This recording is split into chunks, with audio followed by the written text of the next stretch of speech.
just looking at my messages, sorry. Let's roll. I'll call the Town of Vinalhaven Board of Selectmen meeting to order for Tuesday, August 20th, 2024.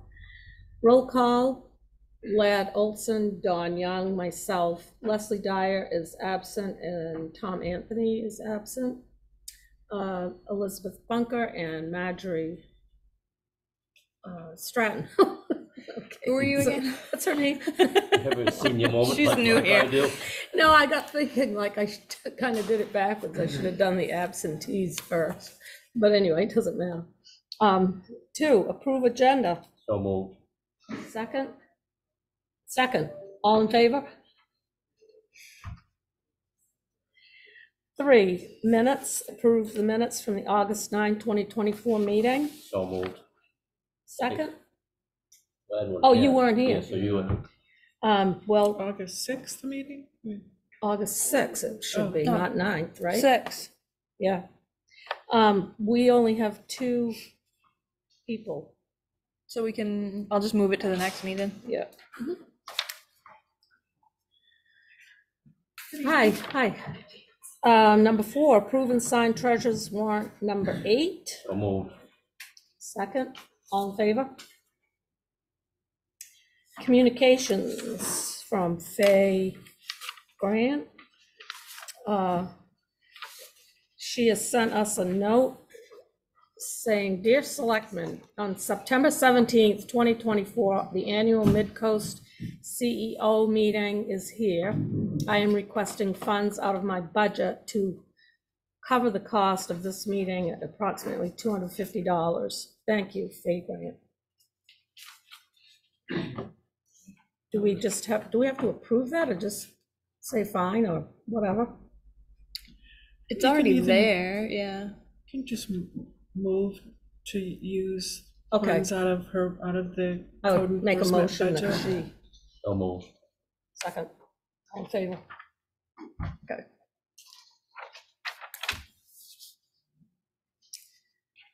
Number 6, speakers from the floor.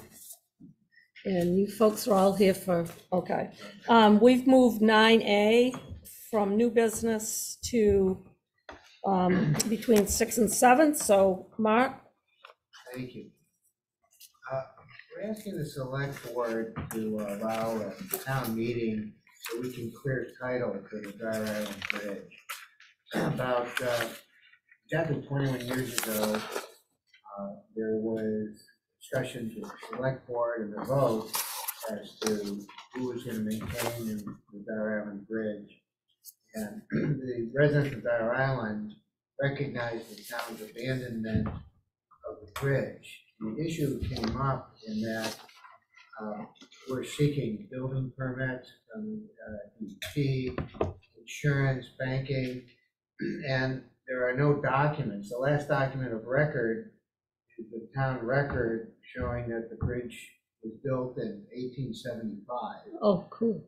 And which was not the bridge we're going over, but we need to get a bridge. So we hired different sets of lawyers independently, including a woman, Kristen Collins, who worked for the Maine Municipal Association for 9 years, who said, you know, at the time, 2004, there was, the abandonment process wasn't formalized like it is today.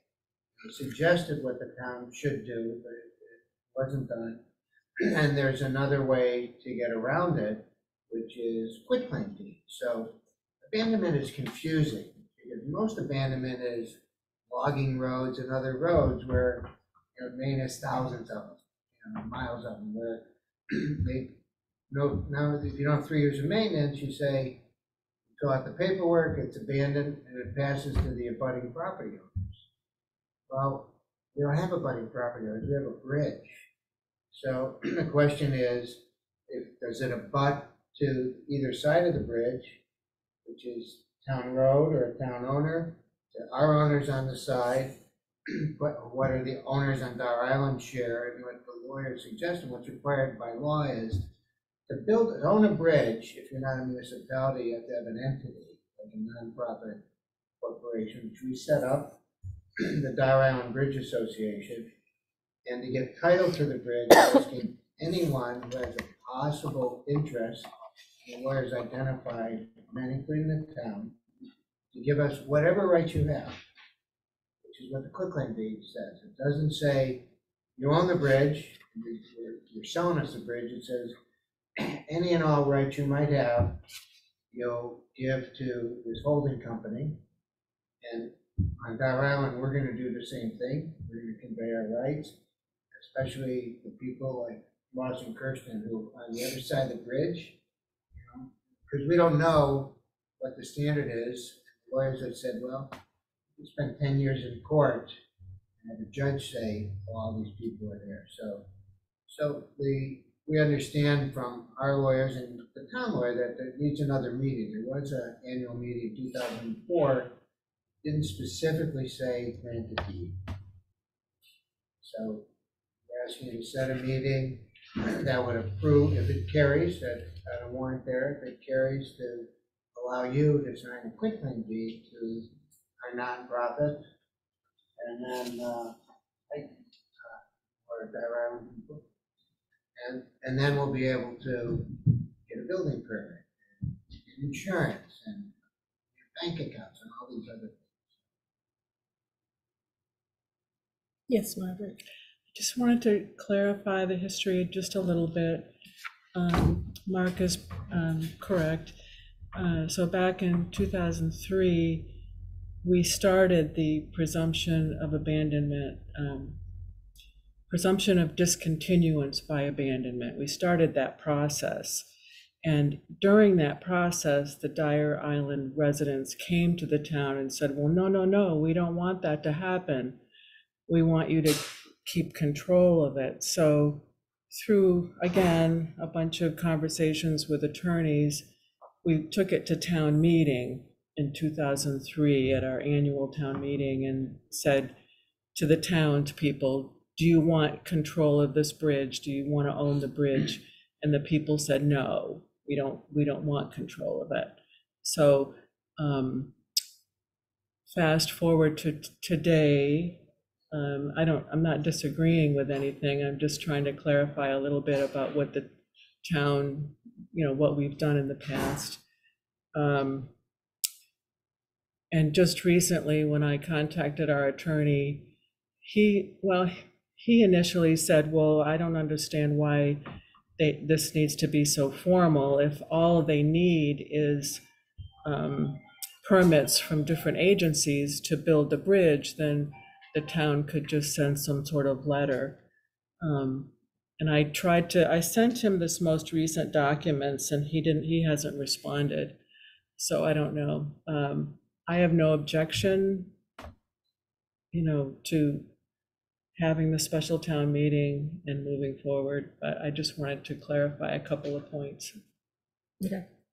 The roads on the island public, or are they all private? There's one road that is private, and part of the discussion we've always had is if the bridge became public, the roads have to be public.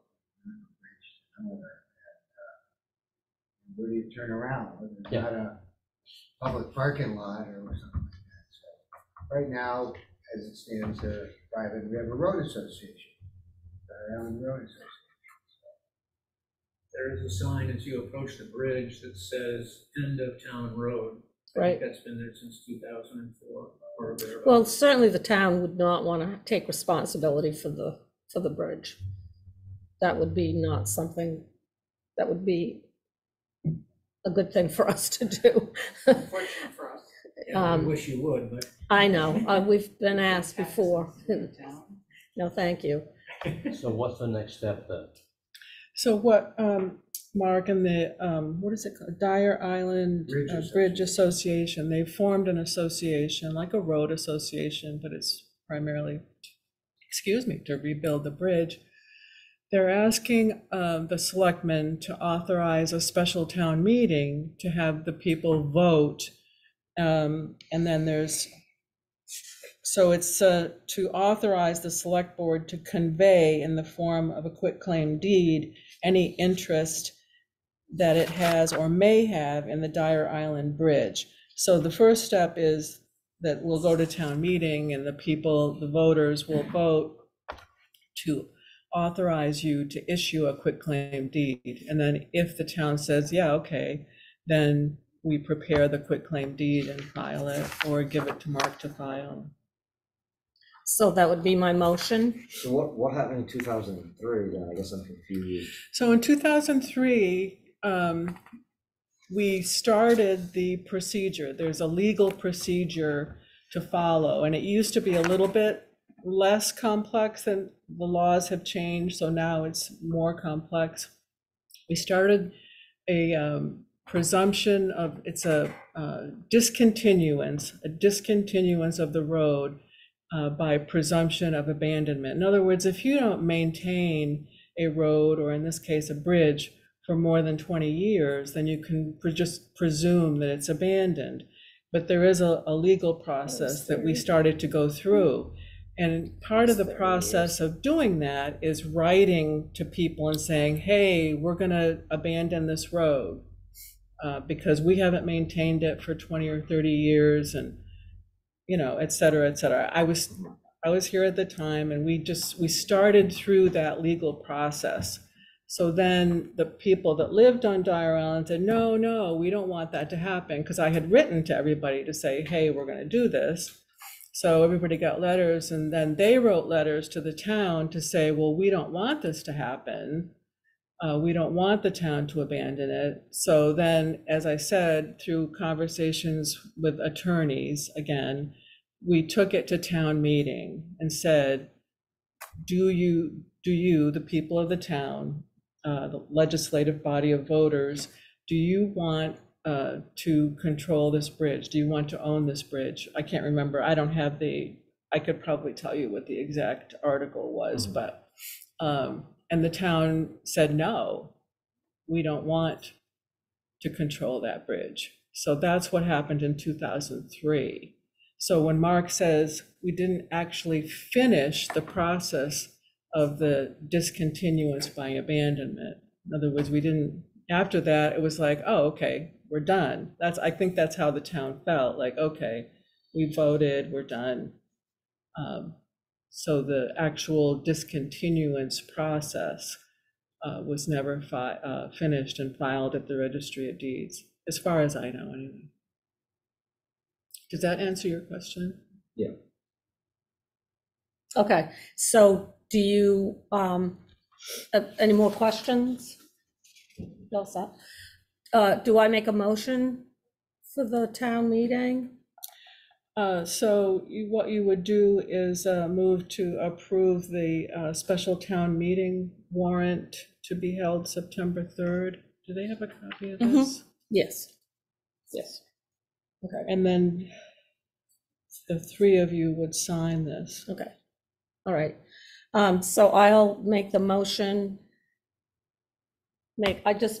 Marjorie just said what I've been making the motion on, so I'm not gonna go through it all again. I agree. Okay.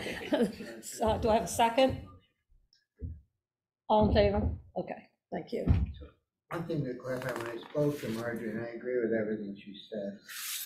Yeah. The thought was the meeting would be, it's a meeting right before your September 3rd meeting. Yep, and then the selectmen will be immediately following. Right. Yeah. So will that mean the meeting will be at 5 o'clock, at 4:45, 5 o'clock? It'll take about 2 minutes, so Yeah, I've got it on there as 5 o'clock. it's 5 o'clock. Yeah. Depending on how big the crowd is. It says here, to assemble at the town office meeting room on Tuesday, the 3rd of September, 2024 at 5 o'clock in the afternoon. And we've given you the proposed deed. Yep, right here. Yep, Okay. I should say yes, not yep. You all set? See you in a couple of weeks. Okay, Thank you all. thank you. Dan, can I have the box of tissues, please?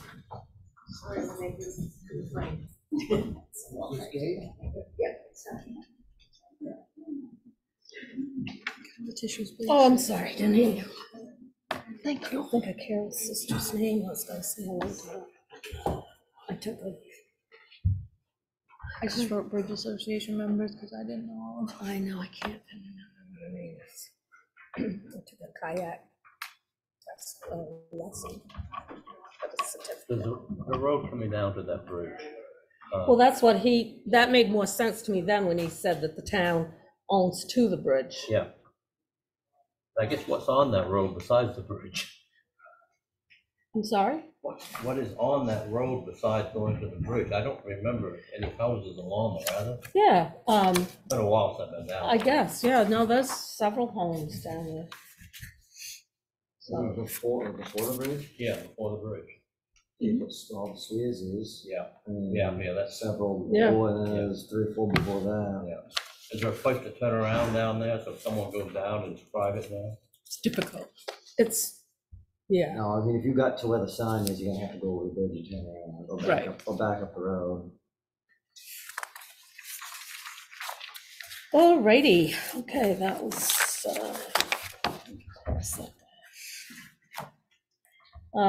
seven, committee and departmental reports and appointments. Woodard and Curran, I'm gonna add, can I just do A and B together? Gabe, you're doing the presentation, I'm assuming? Gabe, oh, I'm sorry, I don't know if you could hear me. Yeah, sorry, can you just say that again? The presentation I for, think you're Can't hear muted anything. somewhere. Oh, Are the we owl muted? the owl isn't hooing. Are we muted? I Yeah. can hear you, but you can't hear me. Taking pictures, but Did not, that come not on? sound, I guess. Can you hear me now? No?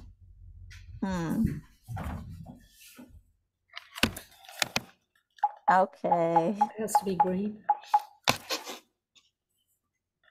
Any luck? I don't know, the volume's up. Correct, if that usually works. Hmm. Why can't we hear you, Gabe? I don't know. Are you plugged in both places? Yep.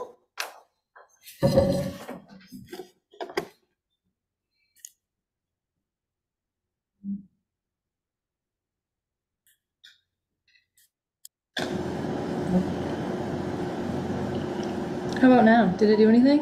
Can you hear me now? Mm. No? I switched it to the owl, but it didn't.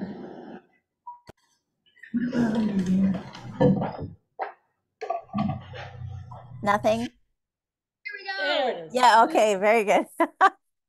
Wow. It just took a minute. It was on the computer speakers, I think, instead of the owl. Oh, okay. There we go. It was sleeping. Okay. All right. So Pam, were you just saying as far as the agenda items, what I Yes. was sharing on? Okay. Yes. All right. Well, I can certainly do the downtown project. I don't have all of the Woodard and Kern updates, but I don't know if you received anything from them. Okay. No. All right, nothing for this one. All right, well, Marjorie, I don't know if you have anything that's from Woodard and Kern or Millie, like if you guys have anything that's not related to downtown project. Okay.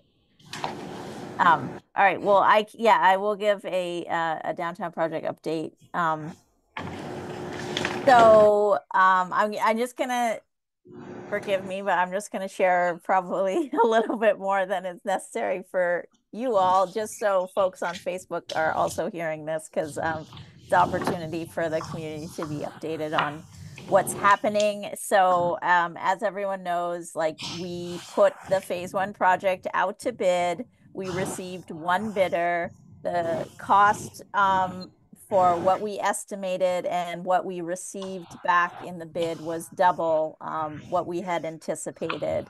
So what we were doing was going back to, or I should say Woodard and Kern on our behalf was going back to the bidder and trying to figure out why the costs were higher. And there's, of course, just factors like COVID, post-COVID, inflation, but other issues that came up were the increased risk that the bidder is taking on because the project is large. They would be committed for, over a year to the project, tied up with the project. The ferries being so up in the air and all of the cancellations was a huge factor in them. Like, if they got to the boat and couldn't do anything because the boat wasn't running, and that's like a huge risk for them. So that and um,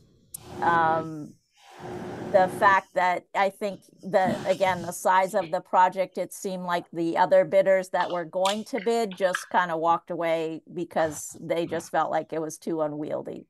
So, oh, and the other factor that was adding risk was the fact that we had, since the downtown master plan, had indicated that we wouldn't do construction in July and August to protect the business season, that is the limited business season that's available for folks who rely on that summer season to make their money downtown and along the corridor. So those are all the factors that we determined through this investigation process were causing the bid to be so high. So this phase of the project, this phase one, is funded by EDA, or the Economic Development Administration.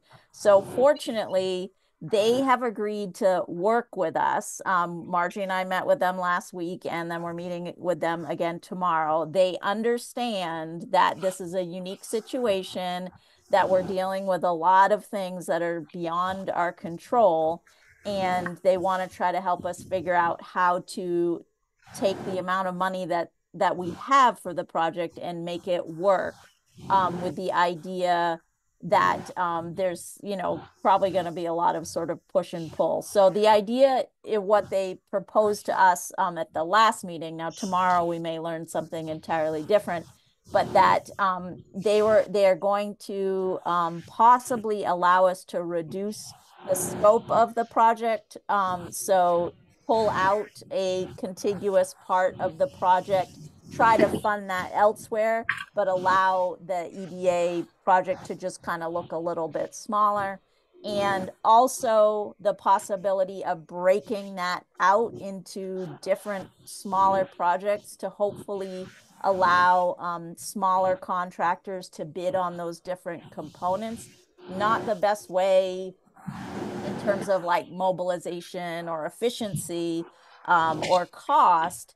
But if we kind of factor that in, if we go after additional grant monies, we can hopefully navigate that. So we're just trying to figure out ways to make this move forward. We're fortunate that the funder is understanding and wanting to try to help us solve the issue.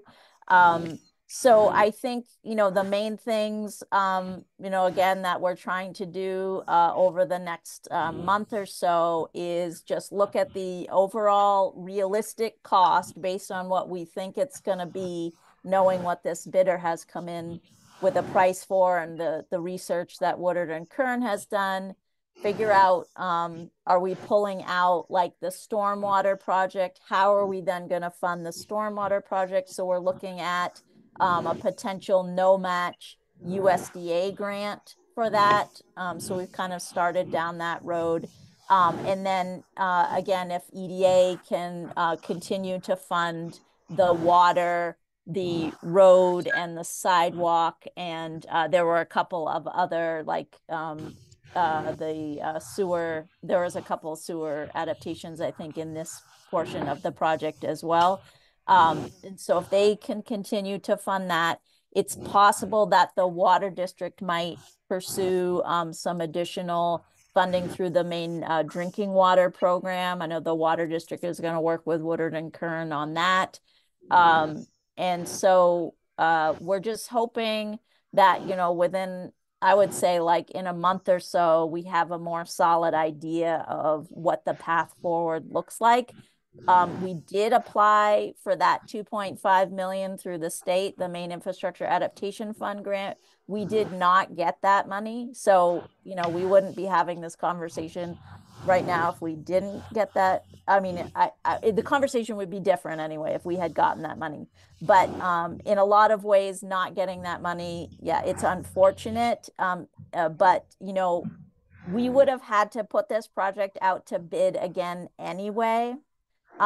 So based on what our funder told us, is required.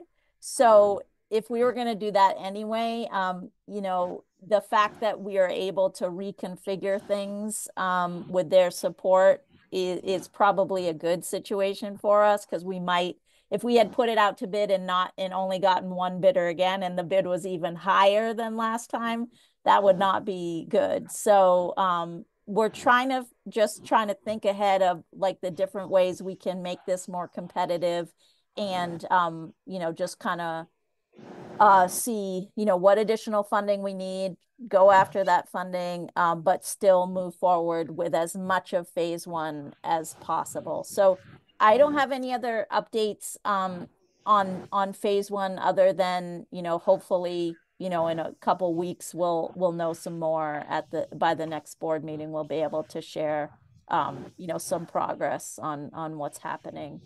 I will say the phase two, which is the parking lots, the boat ramps, all of that stuff, I mean, that continues to move forward. There will be another site visit with some new updated designs based on feedback from the last site visit. So folks will have a chance to look at those designs and provide feedback. And that's, you know, on a separate timeline, but I think we also need to be cognizant of the scope of that project, and you know, how does that relate to phase one? So that's, you know, it's all kind of out there still, but we're sort of, you know, we haven't even put together a bid package for that part of the project yet anyway. I think our focus really is just get this phase one, you know, at least in the direction where it needs to go. So I know this is like probably very discouraging. It is for us, of course, working on this, you know, trying to get it to progress. But yeah, we're just faced with a lot of challenges, and you know, we keep meeting them, and you know, hopefully overcoming them, but it's just taking a lot of time. So I welcome any questions, or you know, that anyone has. Happy to happy to respond if there's anything that you guys want to learn more about, or need clarity on. I certainly would like to see it spelled out before we take it out to bid, so we know what we're looking at. Well, there will be a bid. There'll be a bid package, and the numbers will be, you know, presented. Like, we can share that information, the breakdown of the project by components. So basically what you're saying, the funder isn't gonna allow us to break the project apart? Does it still mean the whole thing has to happen? Or they'll fund like the water main, they'll fund that, and then we scrap whatever else to try to make it come within bid? Is that? Yeah, so normally they never do that. And I think I've said that in the past, is like, if we pull things out, they'll just give us less money. And that's always been the case. But when we spoke to them last week, they said, we've been facing so many of the same issues with other communities, where since COVID, everything is higher.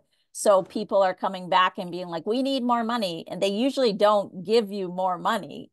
So they try to work with you to adjust the scope of the project. So you know, it's not going to behoove us to, you know, yes, we absolutely have to do the water. And if that's all we could do, okay, we do the water, but that wouldn't meet the goals of the funder. Like, they want to see us do a little bit more than that. So they would say, well, you definitely should do your roads and your sidewalks if you're gonna, you know, you're gonna be digging stuff up anyway. That's part of the package.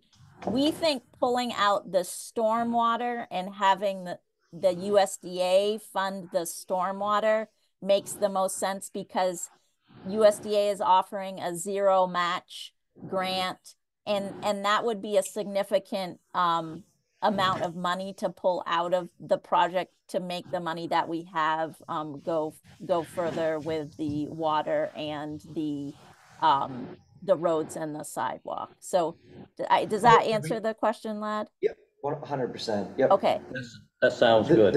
the USDA grant, I think we talked about that at a meeting previously. yeah.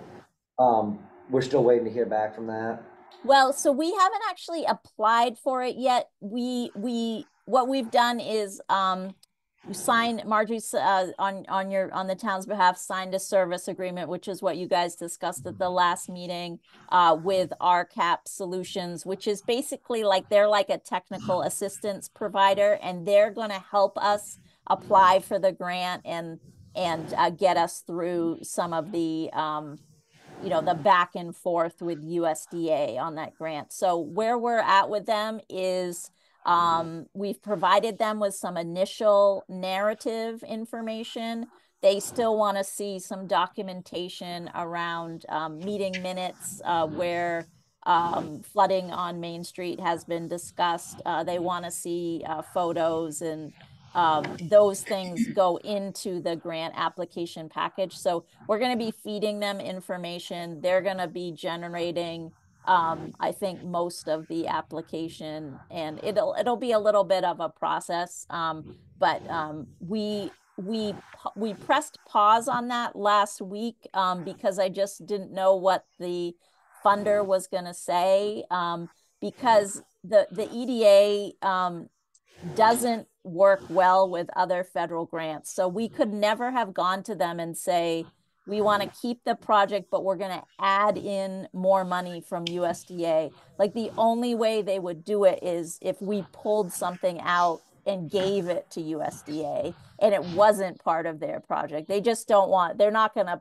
they say it, we don't play well with others. And so that's fortunate for us that they're willing, as far as we know. Like I said, we could hear something entirely different tomorrow, but as far as we know, they're willing to allow us to pull something out, and USDA is willing to put together or have us apply for these disaster funds that they have. So How's your timing, assuming we get started on the Down Street project with the roads, are we gonna be able to do the wastewater, floodwater in sync, or is it gonna be coming along after we've done some other work? How do you see that timing working out? yeah, it seemed like I think like if we were able to get the USDA funding before the end of the year, at least have that award solidified, and the project doesn't, like, we don't put the project out to bid again until this fall. I think because we wouldn't be able to start anything until the spring, we'd be starting with the water and then we would move to the stormwater. So Okay. I hesitate to say anything for certain, Dawn, because we've seen how this has gone. But that's what we're thinking. And Millie, I don't know if your understanding was any different than that, but I think that's. No, that's exactly how I understood it as well. And I don't think it's a matter of cutting anything out of the project completely. It's just a matter of how we play this to work with the funding so that we can get it all done. You know, it's just a different process. Yeah, thank you. So the critical components remain the same, the water line and sidewalks. Those are the two biggies as far as I can see.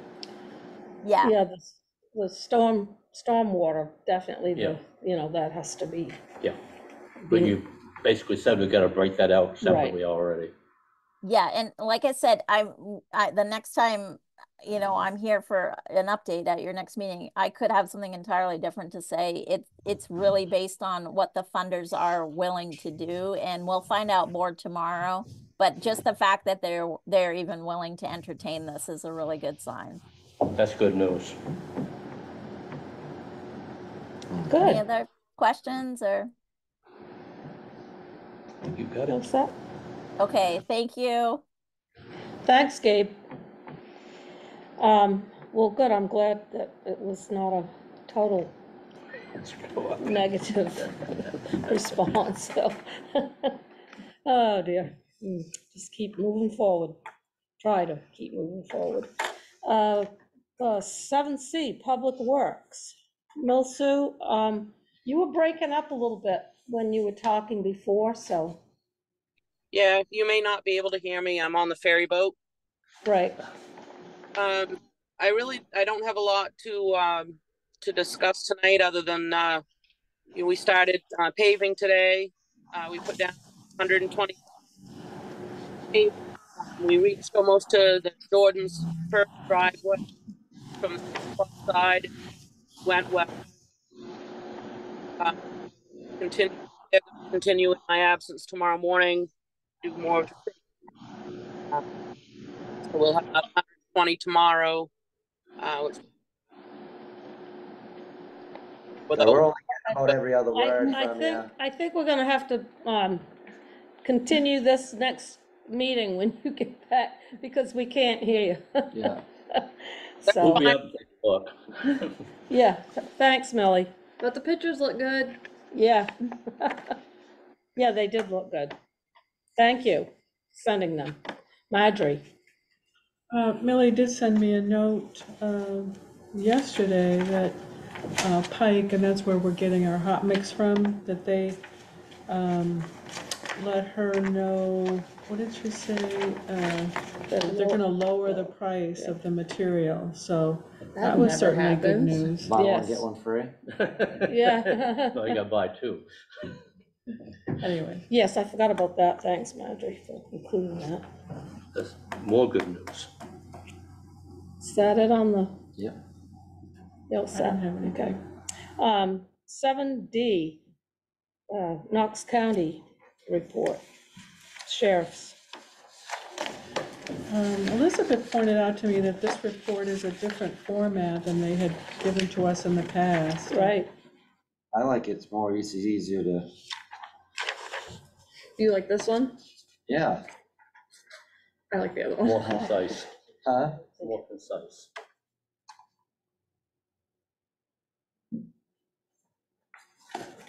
Apparently, there's more going on in town than I certainly realized prior to getting these reports.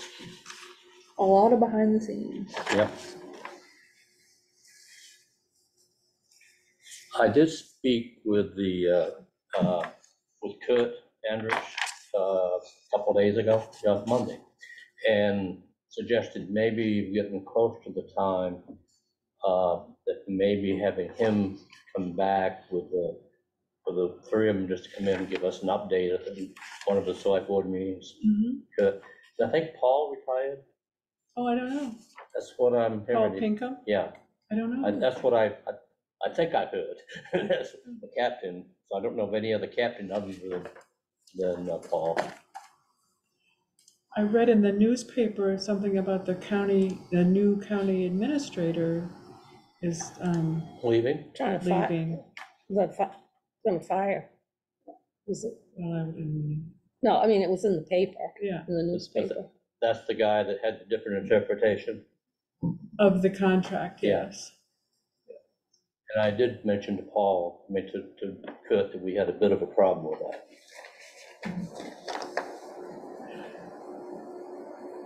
What is the, let's see, we're already end of August. I mean, it wouldn't hurt to have meetings to, try to discuss the 2025, it's a Yep. calendar year Yep. contract with the county. So, Again, the county commissioner that sat in at the last meeting with us when I was over there with you, Maggie, seemed like a very reasonable person who probably would be good to sit in on the meeting with the Knox County Police. the county administrator? No, not the No, administrator, the county commissioner we spoke with. Oh, She seemed Sharon? very on the ball and very easy to work with. Okay.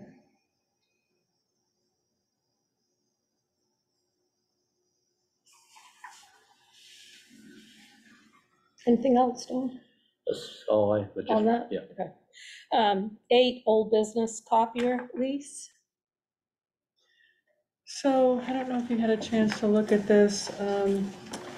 We're currently spending, it's a monthly, a rental fee, if you will. We had a 5-year contract, and that expires in September next month. We were paying about $275 a month. The new contract after 5 years is $319, which I don't think is too bad. Everything is more expensive now. I put a 10% increase in the budget, and this is almost a 16% increase. But I mean, we have more money in that service fees line item than, you know, I think it'll be fine. Do you have any thoughts? I mean, these copier leases are pretty. What options do we have? Well, most of like the school and the Foxon Electric, they all have contracts with the same company. I guess the only good thing about that is if they're gonna do repairs or installations that, you know, other companies on the island have the same. They've always come and serviced when needed. And Well, we've had problems this year with getting service, and we've complained repeatedly about getting somebody out here to do a repair. So, but I've expressed that dismay to the salesperson that we were not really happy, but they're very good about sending, like if we need supplies, toner and such, they're very quick in doing that.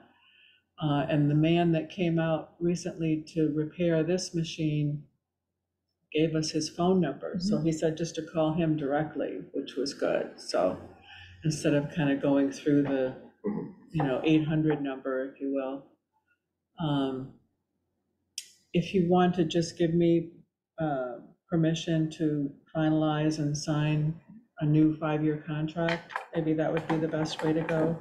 You don't think it's worth getting everyone, the Foxon Electric at school and us together to try to negotiate a better deal? I could maybe call them and see what kind of offer they got. Yeah. Wow. So when does the lease expire? In September, but once we order the new machine, the other lease would just go away. Okay. So what are you saying, Don? You don't want to approve? Well, no, I'm just saying, it's just something to think about. Would it make sense to? Well, yeah, I mean, is it something that we would have to know by a certain time? Is it the end of September or the beginning of September that the old lease, I think it was like, if I remember, September 25th, something like that is when they signed. I don't know if it's. How much did it cost?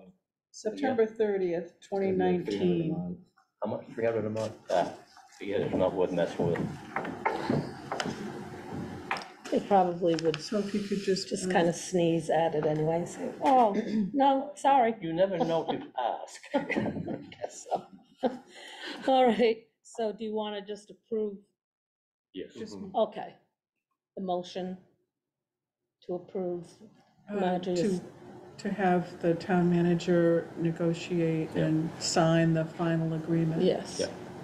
Second, I guess. All in favor?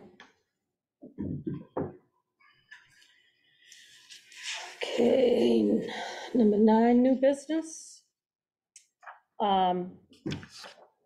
Discuss possible Office of Program Evaluation and Government Accountability investigation. Oh, this is that one from Yeah. Peter? Yes.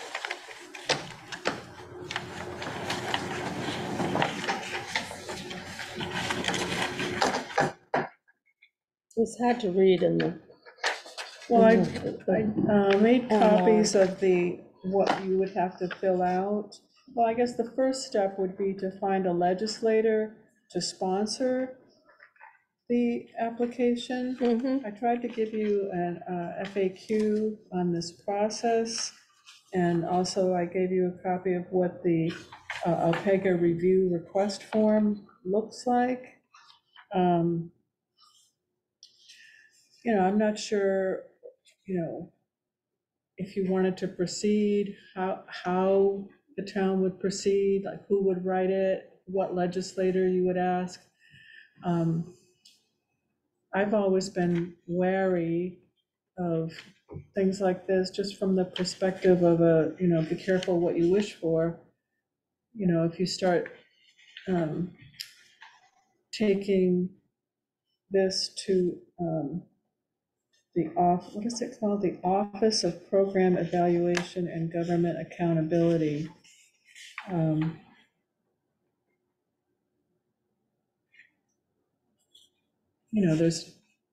I don't know where it would go. I guess we always have talked in the past about not stirring the pot. In other words, if we complain too much, is the legislature going to turn on us and say, well, we've always supported the ferry service, but, maybe we, want to change the legislation to say, we're not going to operate the ferry service anymore. So I think they're already thinking of that. I'm in favor of this. It shouldn't be held against people. I mean, it's there for a reason, for the legislature to turn around and kind of, okay. you know what I mean? So if you want to move forward with this, then what would the process be for the town? And I think we need to look at I would this. say, I think I'd like to look at it a little more than what I have Read through it some. already.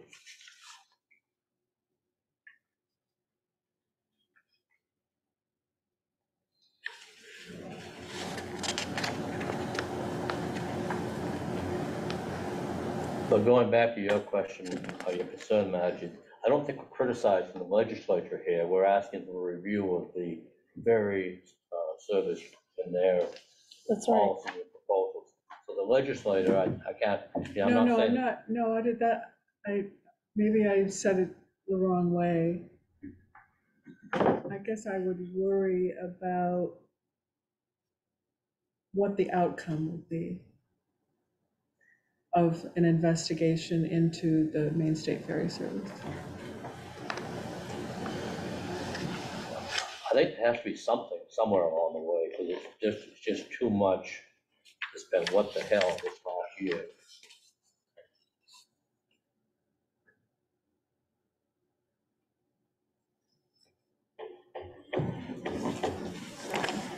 But I would like to have a little more time. I didn't read this through, but you, I mean, I read Peter's letter about the actual frequently asked questions and didn't get through all of it. yeah, I've read his letter, but I didn't go all the way. I like a one-page summary, and this doesn't do it. Well, I think that's a good idea for you to understand what the process would be, to read through, what's the We tabled. and government, and Office of Program Evaluation and Government Accountability. What's GOC? Government Oversight Committee. Yeah, you fill out an application, it goes to the Government Oversight Committee. They decide whether they're gonna even act on it. Well, and on the last page too, Dawn, it does say that we can get summary of projects completed or in progress for the prior year, so that might be helpful too to see. Yeah. Exactly. But I agree that we should do a little more research, Marjorie, before we move forward. Well, that's up to you. Yeah. I did what you asked me to do. I Right. printed off. No, I'm just saying, I didn't mean to make that a question to you. Oh, okay. I'm sorry. Table it to the next meeting? Yeah, I should have directed that to the other two. So I guess what you would Members here. need to think about is who would prepare the request form. Yeah, I guess that was my only, like, I'm in favor of it. I just, who's gonna do this? Right, Yeah. well, we have to look and see Elizabeth, what's you got time? required. Don't you think? Yeah. look at and figure out. And then you need to get, at the bottom of the application, it says, please check this box if you are a legislator and are submitting this at the request of a constituent. Please.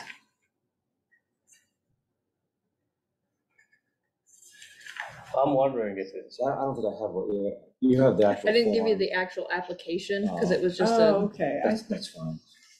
Here, I I'll gave just you give you frequently mine. asked questions. Okay. you know, the gentleman we had the other day for the last meeting come in and speak to us, and, you know, I'm wondering if it might be worthwhile waiting a little bit to see, till after the election, to see where, if he gets in versus the current legislator, who didn't seem to be that interested in communicating with us regarding the ferry service. Who, Jason? Jason Joyce? Joyce. Yeah, that He was one might of be the, more responsive to us than what Eaton has. yeah, well, I mean, that was one of the things he said, that Yeah. he was, Can we get that additional information to interested in Yeah, ferry. the others? might be worth waiting to see how that turns out. If we get a friendly voice so that someone that has more of an interest. Yeah, in- Geraldine hasn't been real responsive at all to anything, She was initially that one call, and that was it. but I know she never responded to your, Who was that? Eaton, Yeah, Geraldine, correct? Yeah. Yeah, no, no. Holly. Holly Eaton, sorry, that was the other lady before. I don't think she ever responded to your letters or inquiries or whatever.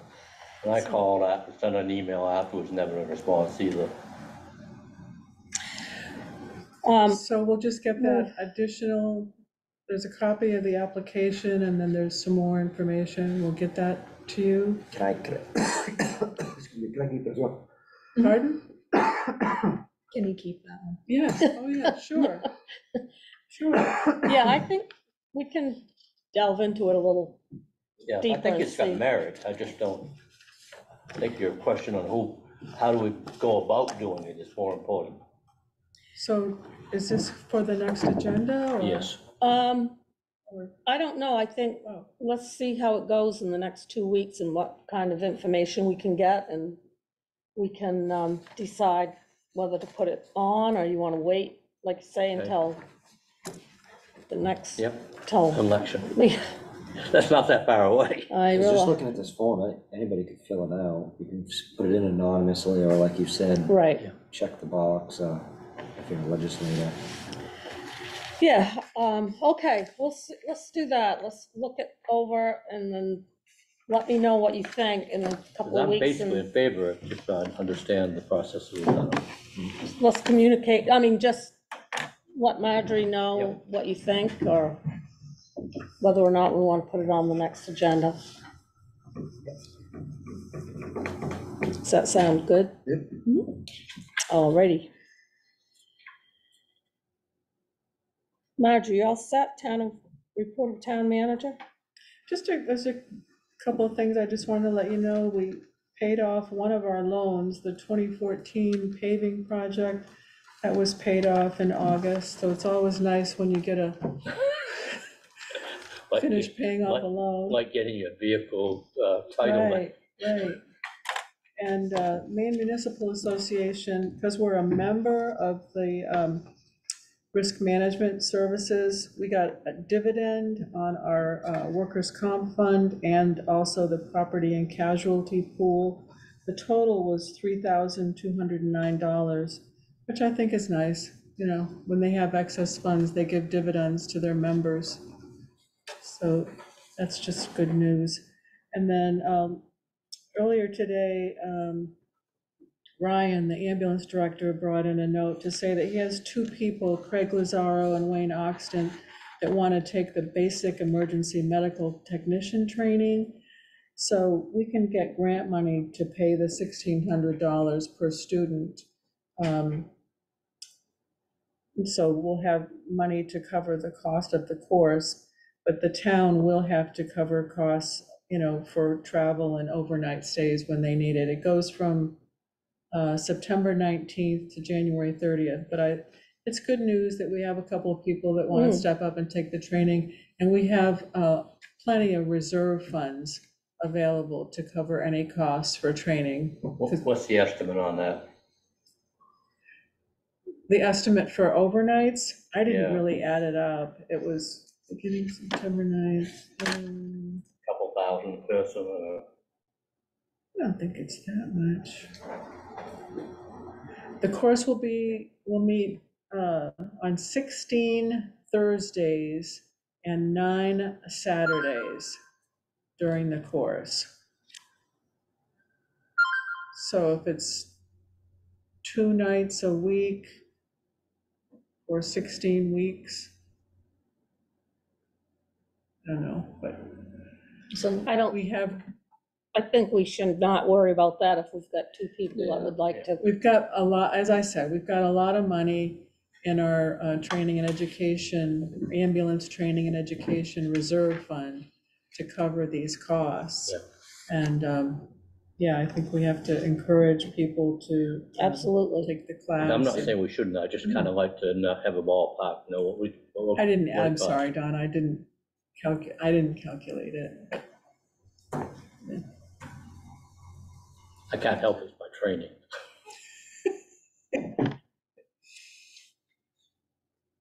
Let's see, did I have anything else? I think that's all I had. Okay, thank you. Number 11, report of members. I had just a couple of quick questions. Marjorie, the meeting on the permitting with Woodland Curran, anything update on I that? haven't, I've got to get with him and talk about a lot of different subjects, so I'll get on that. If you can't, for something that we Because he should said look somewhere else. he was gonna set something up. I have a little bit of information on that. Oh, good. I don't know if it's not very useful information, but at least it's somewhat of an update. Essentially, whoops, sorry, I just saw it and now it's gone. My apologies. Hang on just a second. I had it. Here it is. Okay, so Kevin Trainer, who's the engineer through Woodard and Kern, who worked on the Vinyl Cove assessment, he's been reaching out to Army Corps and DEP to have a pre-application meeting, and it seems like he's kind of been pestering them for the meeting, and he sent another request. So essentially, he just hasn't heard back from them yet. So he's asking for availability within the coming weeks for a pre-application meeting. So it's a TBD. He's just waiting to hear back from them, which I imagine is the struggle of the employees going on vacation in the summer. Seems like a lot of people are always off, so. Yeah, August is kind of a vacation month. Maybe I should get in touch with him and make sure that he copies me on that, because I don't think I got that. You're not on that. You're not on that email. Brent just happened to forward it to me, but it's possible he forwarded it to you too, Marjorie. So. Okay. Yeah, but yeah, I guess you should be added to that. My next question was parking up to the North Haven ferry to go across. That is so crowded. Is there anything we can do to alleviate the problem of the parking? There's a lot of people going back and forth evidently, and it's crowded. I've had several conversations with Lisa Lewis, and of course, it's their property, and we don't have a lease. Since George died, the man that we always had executed a lease with, I don't know, what was it, about a year ago that George Lewis died? So now there are Maybe every 2 years. Yeah, Yeah. it's been a while. time flies. So now there are 3 siblings, and what Lisa says is that the question of a new lease is with their attorneys right now. I said, well, you know, send me something when something gets drafted. But we've done everything that we can at her request to try to alleviate the problem up there. But right now, we don't have a lease, so I don't feel like I can do any more than, you know, I mean, I can't tell somebody, well, if you're parked illegally, then we're gonna tow your car. I don't really have, there was one car up there that seemed abandoned, and it was totally unregistered vehicle, so we did take that out of there at the request of the Lewises. Mhm. But I don't feel like I have any control really and so I can't really do anything. Well, I'm not saying you should. Mhm. I'm just saying that, you know, that it is an issue, and what can we do to alleviate it? Working with them or whoever, other landowners, because right now you go up there to go across, more often than not, you're probably gonna be parking where you shouldn't, just have a place to park. Well, I don't have any solutions myself. I mean, Until you get a I lease, just- there's nothing we can really Yeah, do. because I think we gotta Even keep so, pushing it's- for a lease. But there's only so much land there, Yeah. and they're not gonna let you park in the lawn, so. And the blocks we put up probably should, if they could be pushed back a little bit, because they've made it a lot narrower than what it used to be coming in there. Again, that was at the request of Lisa Lewis and her family, and it's their property, so. They basically told us where to put the blocks in. It's their property. Yeah, no, I They're just understand letting, that. I understand right, that. as of right now, they're just being nice and letting us use it. Yeah. There's nothing saying that tomorrow they can't say, everybody get out of here. Yeah. Eminent domain. I honestly I don't have any solutions, and I hesitate to do anything more.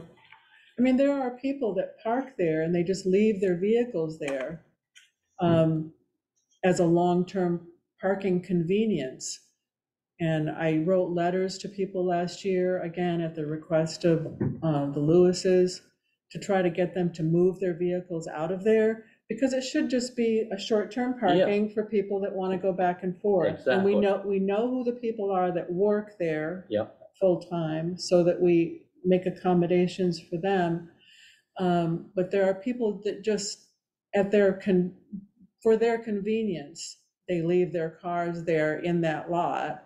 And every time I go up there and mark down, you know, those same license plates are there all the time, 24 hours. So we make it no overnight parking there, and then, Well, that's what Lisa Lewis wanted, but I don't feel like I have that authority. I can't say, I've asked these people to get their cars out of there. I've said, look, this is at the request of the owner of the property. We're trying to help. We're trying to make more spaces for people that are just going back and forth, and people don't care. They But just if we leave put- their cars there. What are they leaving their cars there for? For their convenience. Yeah, So but- if they come to Vinalhaven, they have a vehicle. Oh, you mean it's people that come across to North Vinalhaven? Haven. Oh, I see, yeah. I get it. I with understand. no overnight parking, if we put a sign up, and then could we have them towed at that point? Again, it's not town property. I feel She has to wait for uncomfortable. the lawyer to get back to the Lewises, and I then, feel uncomfortable doing anything Yeah. more without having a lease, at least having a lease that kind of spells out what authority the town has. right. And hopefully you'll hear, how long have they been working on that? Do you know? I mean, I talk to Lisa Lewis all the time, you know, and I said our conversations are very good. She's a very kind, good person. Right, But I said I didn't feel comfortable doing anything more until we have a lease in place. but she said she was waiting to hear from their lawyer on that, yeah. So hopefully, It's just an issue that, you know, I didn't realize how bad it was, so I've been up there a few times, and okay, that's nothing she can do right now. Mm. I think you're not the only person with those concerns, but hopefully we'll hear something sooner than later. Mm. Okay, anything else? Motion to adjourn? Yes. I would call for that. A second, Second? all in favor? Thank you. Here you go. Maggie.